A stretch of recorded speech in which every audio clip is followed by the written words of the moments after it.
है दोस्तों। अभी हम लोगों ने इससे पहले जो पढ़ा था क्लास 10th का चैप्टर नंबर 2 अम्ल और क्षार, तो उसमें हम लोगों ने अम्ल और क्षार का डिफिनेशन क्या किया था, अच्छे से पढ़ा था और आप लोगों को वो टॉपिक अच्छे से समझ में भी आया होगा, है ना। अम्ल और क्षार का डिफिनेशन बताया था, आप लोगों को अच्छे से समझ में आया होगा। अब उसी से आगे उसी चैप्टर को पढ़ते हैं। चैप्टर का नाम क्या था?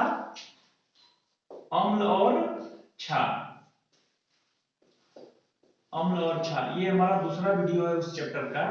तो इसमें हम लोग पढ़ेंगे, देखिए एक शब्द आता है किसी किसी बोर्ड में, यूपी बोर्ड, एमपी बोर्ड में कभी कभी आता है क्वेश्चन, सूचक सुनने को आता है कि ये सूचक क्या है। एक नंबर में देता है, लेकिन देता है कहीं कहीं, लेकिन हमको जानना जरूरी है सूचक क्या है। तो सूचक नाम से ही पता चल रहा है, सूचक मतलब सूचना देने वाला। क्या सूचक का मीन्स क्या होता है? सूचना देने वाला। जैसे हम लोग के घर में सूचना देने कौन आता है? डाकिया। तो वो मनुष्य का सूचक होता है, वो हमको सूचना देने आता है। उसी प्रकार अम्ल और क्षार की सूचना देने वाले को क्या कहते हैं हम लोग? सूचक कहते हैं। लिख सकते हैं अम्ल और क्षार की, अम्ल क्षार की क्या सूचना देने वाला, देने वाला क्या कहलाता है? सूचक कहलाता है। सूचक कहलाता है, यानी जो अम्ल और क्षार की सूचना देता है उसको हम लोग क्या कहते हैं? सूचक कहते हैं। क्लियर? अगर आपको एग्जाम में आएगा एक नंबर में तो आप इस तरह डेफिनेशन उसका आराम से लिख लीजिएगा, है ना। अब आगे हम लोग पढ़ेंगे, अम्ल कभी कभी पूछता है एग्जाम में, तो आगे हम लोग इसी को पढ़ेंगे, अम्ल और क्षार की, अम्ल और क्षार की रासायनिक अभिक्रिया, अम्ल और क्षार की रासायनिक अभिक्रिया हम लोग पढ़ेंगे।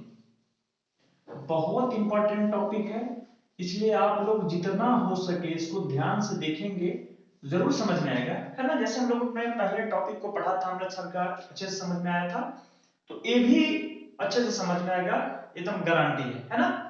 तो अम्ल और क्षार की रासायनिक अभिक्रिया में सबसे पहले हम पढ़ते हैं अम्ल की, सबसे पहले हम लोग अम्ल के रासायनिक अभिक्रिया के बारे में पढ़ेंगे। अम्ल के रासायनिक अभिक्रिया को पढ़ने के बाद फिर हम लोग किसके बारे में पढ़ेंगे? क्षार के रासायनिक अभिक्रिया में। तो अम्ल में जो पहला हम लोग पढ़ेंगे वो है कि अम्ल के धातुओं के साथ अभिक्रिया कराएंगे। देखते हैं किसके साथ? धातु के साथ। तो पहला है अम्ल की धातु के साथ अभिक्रिया, धातु के साथ अभिक्रिया,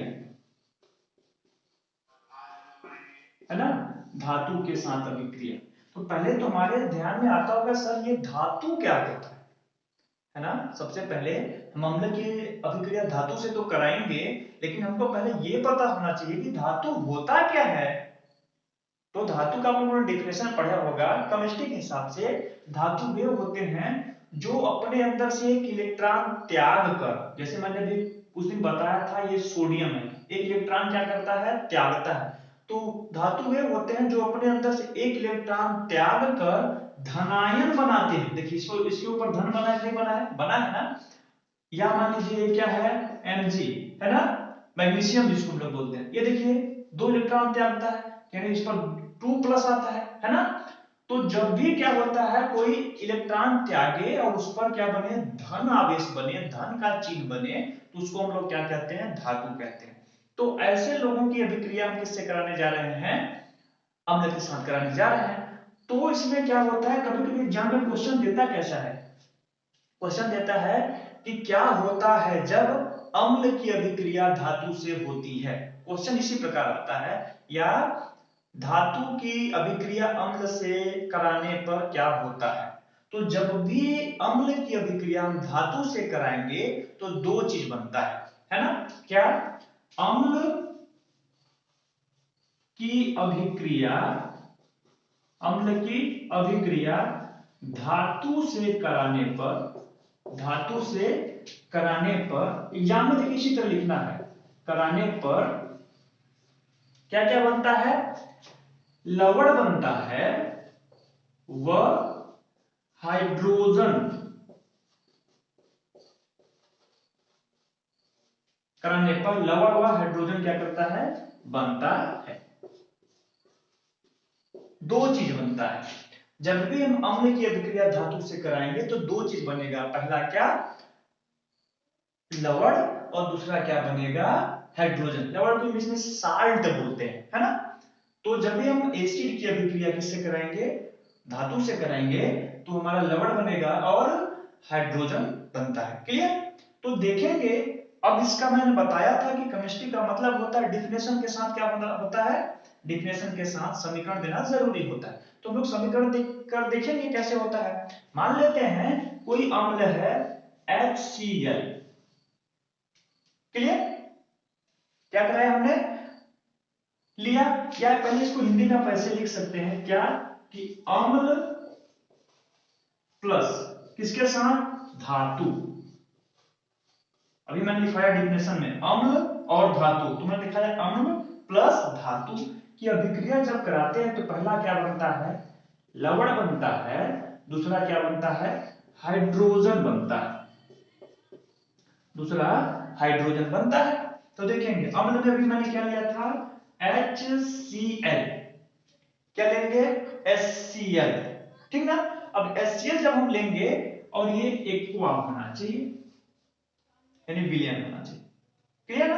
अब इसकी अभिक्रिया हम किससे करा रहे हैं, मान लेते हैं सोडियम से कराया, क्योंकि अभी मैंने बताया था सोडियम क्या होता है, धातु होता है। कैसा होता है, धातु। तो यहां मतलब ये एस लिख दीजिए, एस का मतलब होता है सॉलिड, है ना। तो ये कैसा एक्वा है, यानी विलयन है, और ये कैसा है, ठोस है। तो जब इन दोनों की अभिक्रिया हम लोग कराते हैं तो होता क्या है, देखिएगा। मैंने बताया था लवण बनता है, लवण यानी लवण होता क्या है, जो अम्ल और क्षार दोनों से मिलकर बनता है ना, उसको तो लवण कहते हैं। लिख लीजिएगा कहीं पर डिफिनेशन, कि जो अम्ल तथा क्षार दोनों से मिलकर बनता है उसको हम लोग क्या बोलते हैं, लवण बोलते हैं। जैसे देखिएगा, इसका Cl या इसके Na के साथ मिल गया, मिला, तो जो मिला उसको एक तरफ लिख देते हैं, क्या, NaCl, क्या बना, यहां का Cl, क्योंकि ये माइनस होता है, Cl हमेशा क्या होता है, माइनस, और सोडियम हमेशा क्या होता है, बताया था, प्लस। तो प्लस और माइनस जुड़ते हैं तो आपका क्या बनता है, NaCl, जिसको हम लोग बोलते हैं सोडियम क्लोराइड। क्या बोलते हैं, सोडियम क्लोराइड। दूसरा क्या बनता है, दूसरा बनता है हमारा, यहाँ कि H बचा है, मैंने बताया है कि यहाँ पर हाइड्रोजन बनता है, तो यहाँ पर प्लस में क्या दिखाएंगे हम लोग, H दिखाएंगे। तो आपको बता दूं, किसी भी गैस को या किसी भी अणु को हम लोग सिंगल नहीं दिखाते, जब भी दिखाते हैं उसको टू के रूप में दिखाते हैं। किसके रूप में दिखाते हैं, टू के रूप में। यानी यहाँ पर क्या लिख देंगे हम लोग, H2 लिख देंगे। आइए समझ में। तो आपको देखेंगे कि यहां से क्या, अम्ल और धातु की अभिक्रिया कराए तो क्या बना, आपका लवण बना और हाइड्रोजन बना।